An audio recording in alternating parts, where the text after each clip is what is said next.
فرمایا فَصَلِّ لِرَبِّكَ وَانْحَرْ، محبوب اپنے رب کے لیے نماز بھی پڑھ اور نحر یعنی قربانی بھی کر۔ تو اللہ نے محبوب علیہ السلام کو نماز اور قربانی کا حکم فرمایا ہے۔ ایک اور مقام پر اللہ تعالیٰ اپنے محبوب کی زبان سے یہ اعلان کرواتا ہے کہ محبوب کہہ دیں میری جتنی بھی عبادتیں ہیں، وہ نماز ہو، وہ قربانی ہو، سب کی سب اللہ کے لیے ہیں۔ 8واں پارہ ہے، سورہ انعام ہے، آخری رکوع ہے، اس میں اللہ ارشاد فرماتا ہے، اللہ تعالیٰ نے ارشاد فرمایا قُلْ إِنَّ صَلَاتِي وَنُسُكِي وَمَحْيَايَ وَمَمَاتِي لِلَّهِ رَبِّ الْعَالَمِينَ۔ آپ فرما دیں کہ میری قربانیاں، میری نمازیں، میری قربانیاں، میرا زندہ رہنا دنیا میں، میرا پردہ فرما جانا، سب کچھ للہ رب العالمین، سب کچھ کس کے لیے ہے؟ اللہ کے لیے۔ تو یہاں بھی اللہ تعالیٰ نے کس چیز کا ذکر کیا ہے؟ قربانی کا۔ یہ الفاظ دوبارہ سن لیں، اللہ تعالیٰ نے ارشاد فرمایا قُلْ إِنَّ صَلَاتِي وَنُسُكِي وَمَحْيَايَ وَمَمَاتِي لِلَّهِ رَبِّ الْعَالَمِينَ۔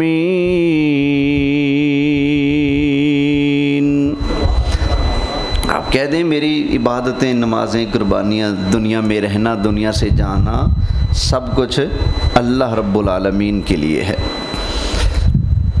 اب قربانی کے حوالے سے، اس کے فضائل کے حوالے سے چند احادیث طیبہ بھی سماعت فرما لیجیے، توجہ ہے نا جی سب کے؟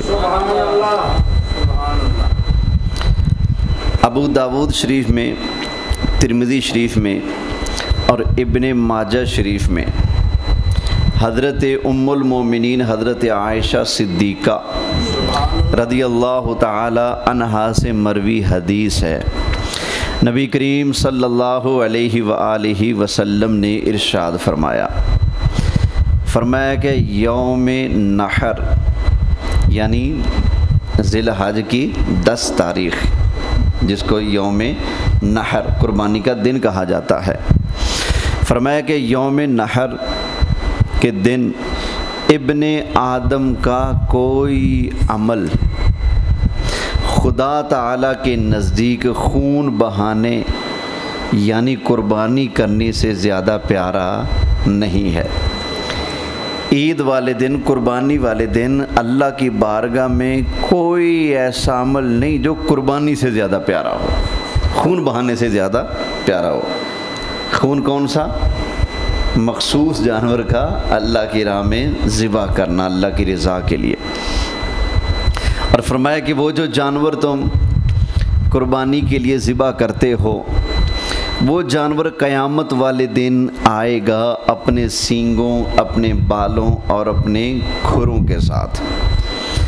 اور نبی کریم علیہ السلام نے ارشاد فرمایا کہ قربانی کا خون زمین گرنے سے پہلے خدا کے نزدیک مقام قبول میں پہنچ جاتا ہے۔ اللہ اکبر۔ فرمایا لہٰذا قربانیاں خوش دلی سے کیا کرو، اس کو وزن یہ بوجھ بھار سمجھ کے نہیں کرنا، بلکہ اس کو ثواب سمجھ کے اور اللہ رسول کی رضا کے لیے کرنا ہے۔ فرمایا کہ قربانی کے دن کوئی بھی عمل ایسا نہیں جو اللہ کی بارگاہ میں خون بہانے سے زیادہ محبوب ہو اس دن۔ اللہ اکبر۔ تو آپ اسے اندازہ کر لیں کہ قربانی جو ہے اللہ تعالیٰ کو کتنی محبوب ہے۔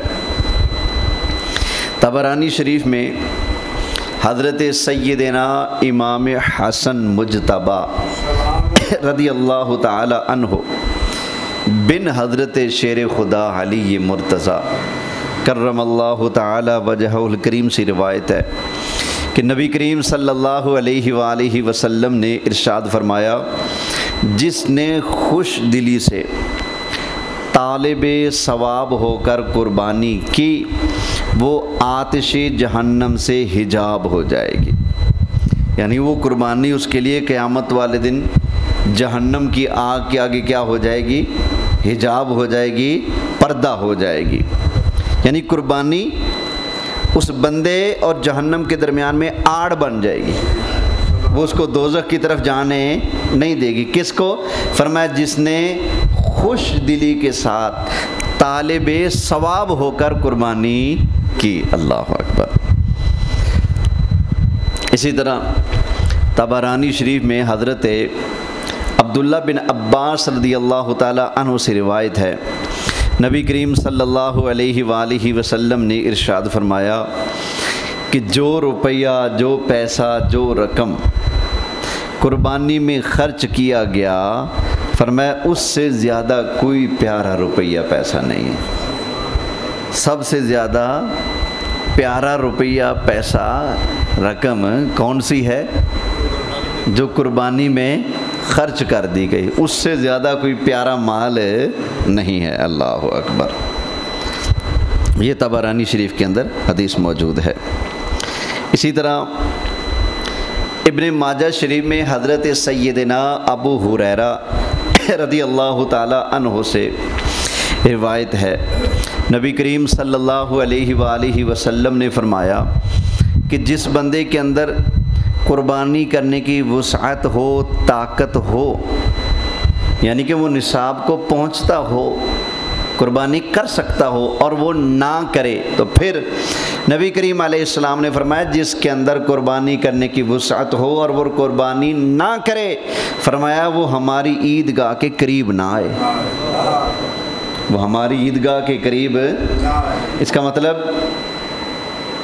یہ عید کی خوشیاں غنی لوگوں کی بات کی جائے، فقیروں کی نہیں، جن پر قربانی واجب ہے، ان میں سے عید کی خوشیاں اور عیدگاہ کی حاضری اس کے لیے ہے جو قربانی کرے گا۔ نبی کریم علیہ السلام فرماتے ہیں جو بندہ باوجود وسعت ہونے کے، طاقت ہونے کے قربانی نہ کرے وہ ہماری عیدگاہ کے قریب نہ آئے۔ تو یہ حدیث مبارکہ اس بات کی دلیل ہے کہ قربانی سنت واجبہ ہے۔ سمجھ آ گئی نا؟ کئی لوگ اس کو خالی سنت کہہ رہے ہیں، جی ٹھیک ہے کر لیں، ٹھیک نہ کریں تو کوئی حرج والی بات نہیں ہے۔ بھائی کیوں حرج والی بات نہیں؟ اتنی بڑی حرج ہے۔ نبی کریم علیہ السلام اس بندے کو اپنی عیدگاہ سے دور فرما رہے ہیں، فرمایا جو باوجود طاقت ہونے کی قربانی نہیں کرتا وہ ہماری عیدگاہ کے قریب نہ آئے۔ اس کا مطلب یہ عام سنت نہیں، یہ سنت واجبہ ہے جس پر عمل کرنا صاحب استطاعت کے لیے کیا ہے؟ ضروری ہے، اگر نہیں کرے گا تو گناہ گار ہوگا۔ اسی طرح ابن ماجہ شریف میں حضرت زید بن ارقم رضی اللہ تعالی عنہ سے روایت ہے، نبی کریم صلی اللہ علیہ وآلہ وسلم کی بارگاہ میں صحابہ کرام نے عرض کیا، یا رسول اللہ صلی اللہ علیہ وسلم، آقا یہ قربانیاں کیا ہیں؟ جب ہم قربانی کرتے ہیں، جانور ذبح کرتے ہیں، آقا یہ قربانیاں کیا ہیں؟ نبی کریم علیہ الصلوۃ والسلام نے ارشاد فرمایا، میرے صحابہ یہ تمہارے باپ حضرت ابراہیم علیہ الصلوۃ والسلام کی پیاری سنت ہے۔ اللہ اکبر، یہ حضرت ابراہیم علیہ السلام کی پیاری سنت ہے۔ نبی کریم علیہ السلام کے صحابہ نے سرکار کی بارگاہ میں عرض کیا، یا رسول اللہ اگر ہم قربانی کریں گے کیا ہمیں اس کے اندر ثواب ملے گا؟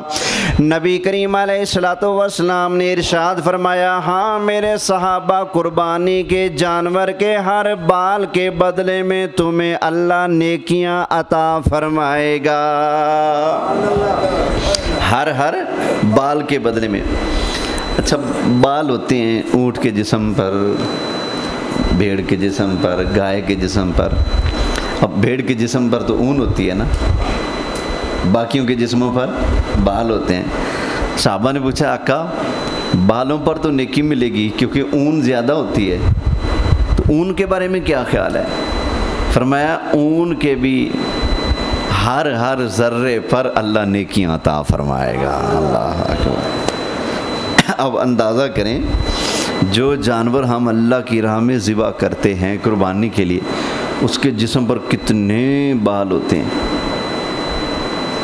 ہزاروں کی تعداد میں، اور اللہ اپنی رحمت سے ہر بال کے بدلے میں نیکیاں عطا فرماتا ہے۔ اللہ اکبر۔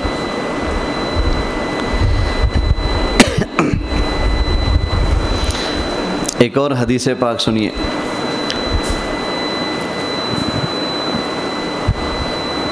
یہ حدیث مبارکہ حضرت برا رضی اللہ تعالی عنہ سے روایت ہے۔ اس کو مسند امام احمد کے اندر نقل کیا امام احمد بن حنبل رحمۃ اللہ علیہ نے۔ کیا نبی کریم صلی اللہ علیہ وآلہ وسلم نے فرمایا کہ آج کے دن جو کام ہم سب سے پہلے کریں گے، فرمایا وہ نماز ہے۔ یہ قربانی کے دن حضور صبح بیدار ہوئے تو آقا علیہ السلام نے فجر کی نماز سے پہلے جب مسجد میں صحابہ جمع ہو گئے نماز کے لیے تو کیا فرمایا؟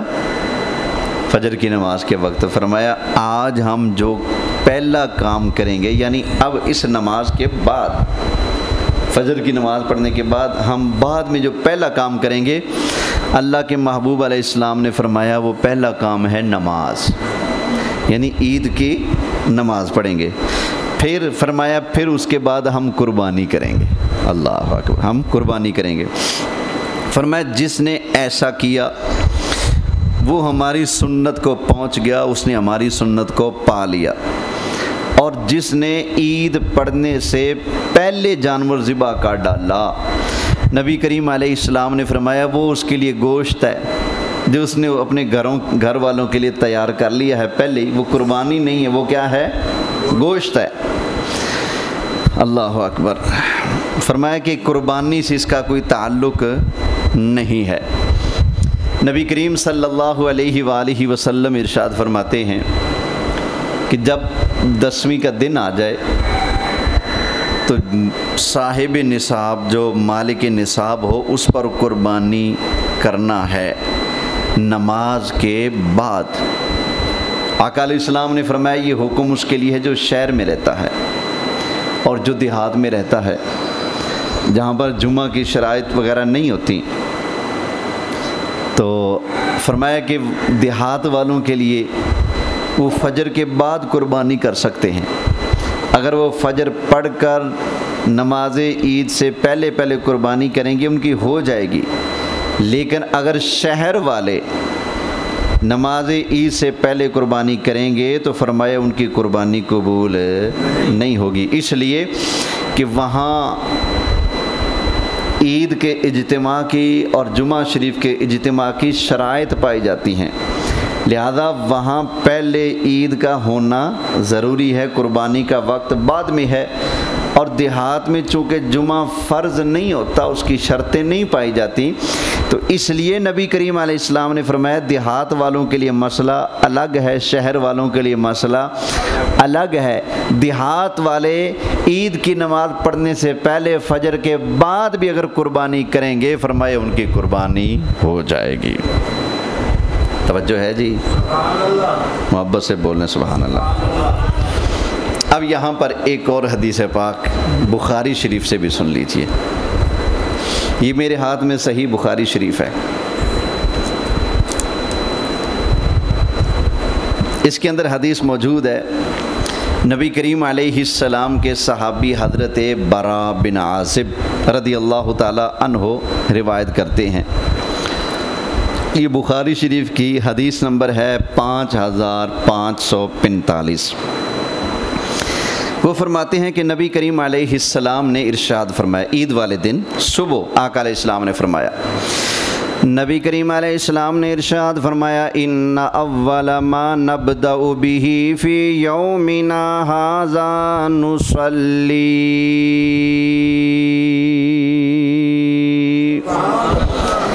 فرمایا آج کے دن ہم جو سب سے پہلا کام کریں گے وہ نماز پڑھیں گے، عید کی نماز پڑھیں گے۔ نبی کریم علیہ الصلوۃ والسلام نے ارشاد فرمایا ثم نرجع فننحر، پھر فرمایا کہ اس کے بعد ہم لوٹیں گے اور جا کر ہم قربانی کریں گے، عید پڑھ کر کیا کریں گے؟ قربانی کریں گے۔ نبی کریم علیہ الصلوۃ والسلام نے ارشاد فرمایا من فعلہ فقد اصاب سنتنا،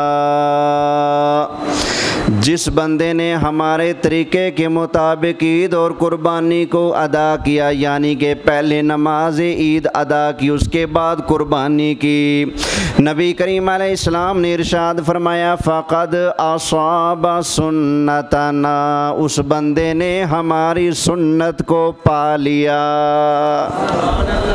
اس نے ہماری سنت کو، یعنی کہ عید پہلے قربانی بعد میں، لیکن یہ مسئلہ کس کے لیے ہے؟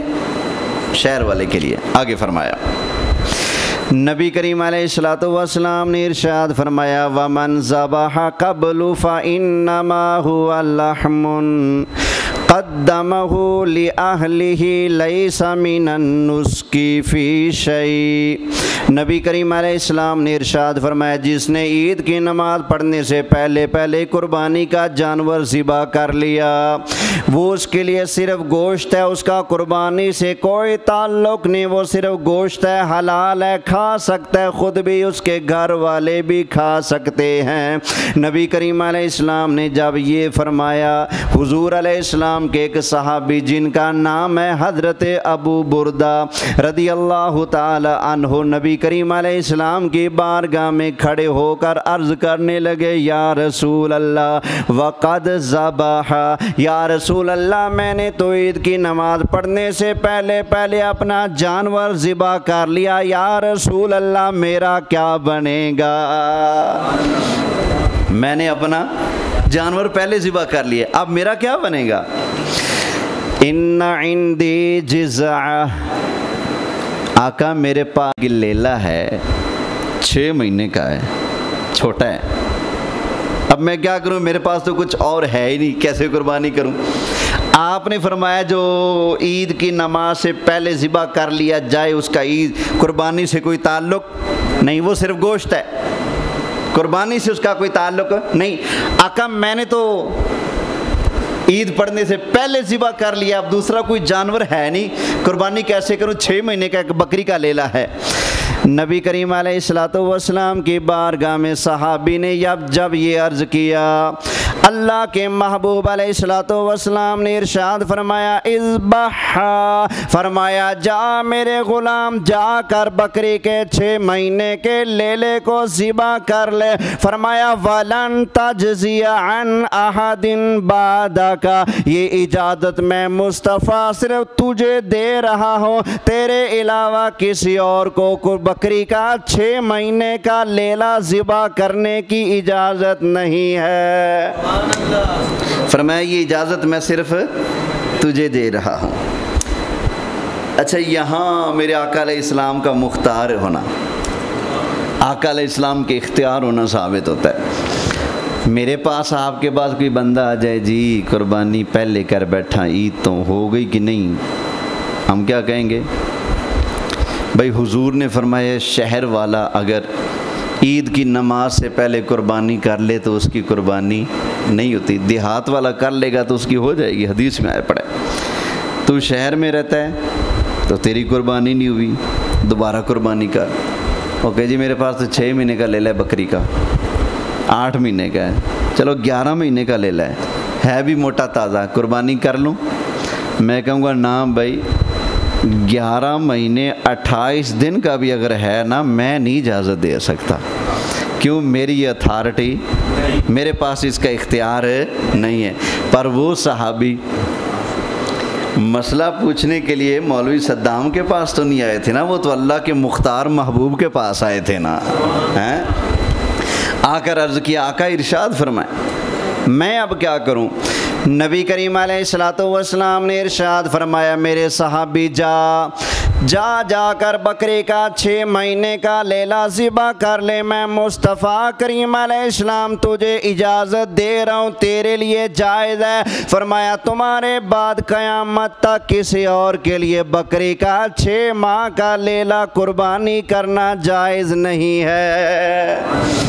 آقا علیہ السلام نے ان کو اجازت دی کہ نہیں دی؟ اجازت دی۔ تو کیا مطلب یہی ہے کہ شریعت خدا کی ہے، حوالے مصطفیٰ کے ہے۔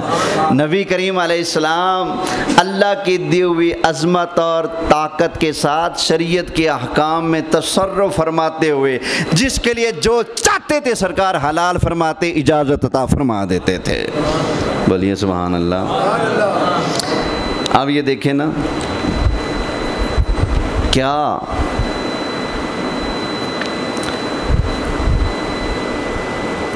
ہماری شریعت کے اندر ہر سال حج فرض ہے؟